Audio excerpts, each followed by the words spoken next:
स्वागत है आपका नेक्स्ट आईएएस की इस खास पेशकश न्यूज़ एंड व्यूज़ में। लास्ट वीक सैटरडे को अर्ली मॉर्निंग जब फ़लस्तीन के इस्लामी एक्सट्रीमिस्ट ऑर्गेनाइजेशन हमास ने गज़ा पर अटैक किया तो ये इसराइल के लिए भी उतना ही हैरान करने वाला था जितना कि पूरी दुनिया के लिए। हमास ने इसराइल के ऊपर सैकड़ों रॉकेट दागे और उसके कई शहरों को निशाना बनाया और उसके आर्म्ड सैनिक साउथ इसराइल के कई इलाकों में अंदर तक घुस गए। हमास ने ज़मीन, समुद्र और हवा के रास्ते इसराइल पर चौतरफा अटैक किया है, जिसके जवाब में इसराइल ने भी गज़ा में कई जगहों पर एयर अटैक किए हैं। इसराइल का कहना है कि उन इलाकों को अब वापस कंट्रोल में ले लिया गया है। इसराइल ने हमास के खिलाफ वॉर की घोषणा करते हुए उसे पूरी तरह ख़त्म करने की बात कही है। इसराइल पर हमास के हमले को दुनिया भर के नेताओं ने क्रिटिसाइज़ किया है। भारत के प्राइम मिनिस्टर नरेंद्र मोदी ने भी इसे टेररिस्ट अटैक बताते हुए कहा है कि भारत इसराइल के साथ खड़ा है। दरअसल पिछले कई डिकेड से चले आ रहे इसराइल फ़लस्तीन डिस्प्यूट में बहुत से देशों का स्टैंड पहले से ही तय है, लेकिन इस बार हमास के अटैक और ब्रूटल एक्टिविटीज़ के कारण कई कंट्रीज़ अपने स्टैंड को क्लियर करने में खुद को मुश्किल में पा रहे हैं। भारत में भी सोशल मीडिया में इसराइल फ़लस्तीन को लेकर जिस तरह की बातें हो रही हैं, उससे कुछ लोगों में ये कन्फ्यूज़न भी है कि फ़लस्तीन को लेकर भारत का स्टैंड क्या है। क्या ये पहले जैसा ही है या फिर इसमें कोई बदलाव हुआ है? न्यूज़ एंड व्यूज़ में आज भारत के इसराइल और फ़लस्तीन के रिलेशंस और इसराइल फ़लस्तीन डिस्प्यूट में भारत के स्टैंड पर चर्चा होगी। पहले एक नज़र इन दोनों कंट्रीज़ की ज्योग्राफी पर डालते हैं। इसराइल मिडिल ईस्ट का एक ज्यूश कंट्री यानी यहूदी देश है। इसके ईस्टर्न पार्ट में वेस्ट बैंक है और साउथ वेस्ट पार्ट में एक बड़ी स्ट्रिप यानी पट्टी है जिसे गज़ा स्ट्रिप के तौर पर जाना जाता है। ये गज़ा स्ट्रिप दो तरफ से इसराइल से घिरी है। उसके एक तरफ मेडिटेरेनियन सी है और दूसरी तरफ इजिप्ट है। वेस्ट बैंक और गाज़ा स्ट्रिप को ही आमतौर पर फ़लस्तीन कहा जाता है। वेस्ट बैंक में इस समय फ़लस्तीन नेशनल अथॉरिटी या फ़लस्तीनी अथॉरिटी PA नाम से फ़लस्तीन की सरकार चलती है। फ़लस्तीनी अथॉरिटी का एडमिनिस्ट्रेशन उन इलाकों पर चलता है जो 1993 में इसराइल और पैलेस्टीन लिबरेशन ऑर्गेनाइजेशन यानी PLO के बीच हुए ओस्लो एग्रीमेंट के तहत वेस्ट बैंक में ऑटोनोमस फ़लस्तीनी इलाके घोषित हुए थे। वेस्ट बैंक में फतह पार्टी सरकार चलाती है जबकि गज़ा स्ट्रिप पर हमास का कब्जा है। वेस्ट बैंक के रामल्ला शहर में फ़लस्तीनी अथॉरिटी का ऑफिस है। हमास एक टेररिस्ट ऑर्गेनाइजेशन है और फतह पार्टी का राइवल है। फ़लस्तीन अथॉरिटी को ही मेनली फ़लस्तीन के तौर पर देखा जाता है, लेकिन इसके एक हिस्से यानी वेस्ट बैंक में तो सरकार है, पर दूसरे हिस्से यानी गज़ा स्ट्रिप पर सरकार का कोई कंट्रोल नहीं है। यहाँ पर हमास ने तख्ता पलट करके 2007 से सत्ता कब्जा रखी है। वेस्ट बैंक में ही इस्लाम, ज्यूश और क्रिश्चियंस का पवित्र शहर यरूशलेम मौजूद है। अल अक्सा मस्जिद यहीं मौजूद है जिसे इस्लाम की सबसे पवित्र मस्जिदों में से एक माना जाता है। यहीं पर टेम्पल माउंट भी है जहाँ यहूदी धर्म के लोग प्रार्थना करते हैं, और यहीं चर्च ऑफ द होली स्पेल्कर मौजूद है जो कि क्रिश्चियंस के प्रमुख होली प्लेसेस में से एक है। और अब बात इजराइल फ़लस्तीन डिस्प्यूट की जो 100 साल से भी ज़्यादा पुराना है। फर्स्ट वर्ल्ड वार में ऑटोमन सल्तनत की हार के बाद फ़लस्तीन के नाम से पहचाने जाने वाले हिस्से को ब्रिटेन ने अपने कंट्रोल में ले लिया था। उस वक्त इसराइल नाम से कोई देश नहीं था। इसराइल से लेकर वेस्ट बैंक तक के इलाके को फ़लस्तीनी एरिया के तौर पर ही जाना जाता था। यहाँ मेजॉरिटी अरब लोगों की थी और ज्यूश यानी यहूदी लोग माइनॉरिटी में थे, यानी यहाँ के नेटिव्स अरब लोग ही थे। पैलेस्टीनियंस और ज्यूश के बीच डिस्प्यूट्स की शुरुआत तब हुई जब इंटरनेशनल कम्युनिटी ने ब्रिटेन से कहा कि वो ज्यूश लोगों के लिए फ़लस्तीन को एक नेशनल होम के तौर पर स्थापित करे। यही वो समय था जब जर्मनी में हिटलर के ब्रूटल रुख के कारण दुनिया भर के ज्यूश यूरोप से भागकर मिडिल ईस्ट के इस इलाके में आकर बस रहे थे। ज्यूश का मानना था कि ये उनके एंसेस्टर्स का घर है। वहीं दूसरी ओर फ़लस्तीनी अरब यहाँ पर फ़लस्तीन नाम से एक नया कंट्री बनाना चाहते थे। उन्होंने यहूदियों के लिए एक नया देश बनाने की ब्रिटेन की कोशिशों का विरोध किया और यहीं से इस विवाद की शुरुआत हुई। इस दौरान ज्यूश और पैलेस्टीनियंस के बीच वायलेंस भी हुआ। 1947 में यूनाइटेड नेशंस ने कहा कि यहूदियों और अरबों के लिए अलग अलग देश बनाने के लिए रेफरेंडम कराया जाए। UN ने यरूशलेम को एक इंटरनेशनल सिटी बनाने की भी बात कही। यहूदियों ने तो UN के इस प्रपोजल को एक्सेप्ट कर लिया, लेकिन अरब लोगों ने इसका विरोध किया। इस वजह से ये कभी इम्प्लीमेंट हो ही नहीं पाया।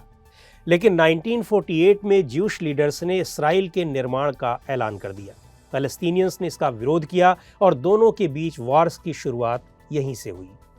जब तक सीज फायर लागू होता तब तक इसराइल के पास इस इलाके का एक बड़ा हिस्सा आ चुका था। 1967 में दोनों के बीच फिर से वॉर हुआ और इस बार इसराइल ने ईस्ट यरूशलेम के साथ साथ वेस्ट बैंक और गजा स्ट्रिप पर भी कब्जा जमा लिया। बाद में गजा से तो वो पीछे हट गया, लेकिन वेस्ट बैंक पर उसका कंट्रोल जारी रहा। इसराइल ईस्ट यरूशलेम को अपनी कैपिटल क्लेम करता है, जबकि पैलेस्टीनियंस इसे अपनी फ्यूचर कैपिटल के तौर पर देखते हैं।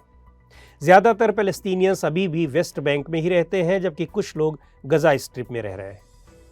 दरअसल इसराइल और फ़लस्तीन के बीच कई डिकेड पुराने कन्फ्लिक्ट के सलूशन के लिए कई इंटरनेशनल डिप्लोमेट्स और लीडर्स टू नेशन थ्योरी को ही एकमात्र सलूशन मानते रहे हैं और भारत भी इसी थ्योरी को सपोर्ट करता रहा है। टू नेशन थ्योरी के तहत फ़लस्तीन को इंडिपेंडेंट कंट्री के तौर पर रिकॉग्निशन देने की बात है।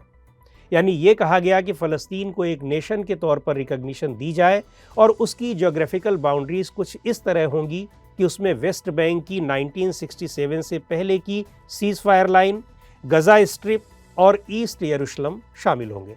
इस साल की शुरुआत में इसराइल फ़लस्तीन पर यूनाइटेड नेशंस जनरल असेंबली में ईस्ट यरूशलेम और फ़लस्तीनी एरिया में इसराइल के कब्जे से जुड़ा एक ड्राफ्ट रेजोल्यूशन पेश किया गया था।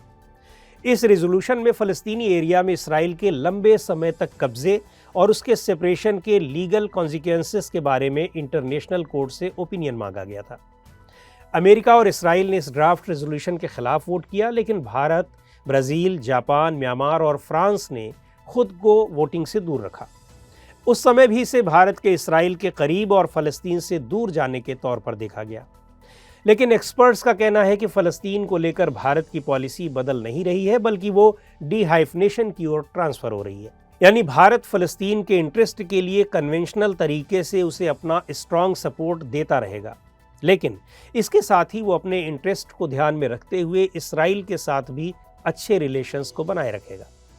हालांकि पिछले कुछ ईयर्स की इंटरनेशनल पॉलिटिक्स को देखें तो ऐसा लगता है कि फ़लस्तीन का इशू कमज़ोर पड़ रहा था, क्योंकि भारत ही नहीं बल्कि पूरी दुनिया में पिछले कुछ सालों में इसराइल को जो डिप्लोमेटिक आइडेंटिटी हासिल हुई है और इसराइल ने जिस तरह से वर्ल्ड पॉलिटिक्स में अपनी पहुंच बढ़ाई है, उन सर्कमस्टेंसेस में इसराइल फ़लस्तीन का कन्फ्लिक्ट फीका पड़ा है।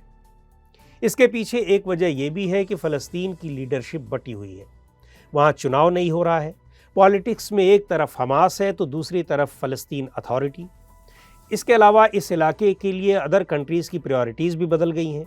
लेकिन इसराइल के लिहाज से देखें तो उसके सबसे बड़े दोस्त अमेरिका की प्रायोरिटीज़ कभी नहीं बदली। अमेरिका में चाहे डेमोक्रेटिक पार्टी की सरकार रही हो या फिर रिपब्लिकन पार्टी की, इसराइल के साथ उसके रिलेशंस हमेशा मजबूत रहे हैं। भारत की बात करें तो यहाँ फ़लस्तीनी लोगों के राइट्स को हमेशा सपोर्ट किया गया। भारत के मिनिस्ट्री ऑफ एक्सटर्नल अफेयर्स के मुताबिक फ़लस्तीनी इश्यू यहाँ की फॉरेन पॉलिसी का एक इंटीग्रल पार्ट है। 1974 में यासिर अराफात की लीडरशिप वाले फ़लस्तीन लिबरेशन ऑर्गेनाइजेशन यानी PLO को फ़लस्तीनी लोगों के एकमात्र और लेजिटिमेट रिप्रेजेंटेटिव के तौर पर रिकॉग्निशन देने वाला भारत एकमात्र नॉन अरब कंट्री था। 1988 में भी भारत पैलेस्टीनियन नेशन को रिकॉग्निशन देने वाले शुरुआती देशों में से एक था। 1996 में भारत ने गजा में अपना ऑफिस ओपन किया, जिसे बाद में 2003 में रामल्ला में ट्रांसफ़र कर दिया गया। 2011 में भारत ने फ़लस्तीन को यूनेस्को का फुल मेंबर बनाने के फेवर में भी वोटिंग की। 2012 में भारत ने UN जनरल असेंबली के उस रेजोल्यूशन को कोई स्पॉन्सर किया जिसमें फ़लस्तीन को UN में वोटिंग राइट्स के बिना नॉन मेंबर ऑब्जर्वर स्टेट बनाने की बात थी। भारत ने इसके फेवर में भी वोट किया।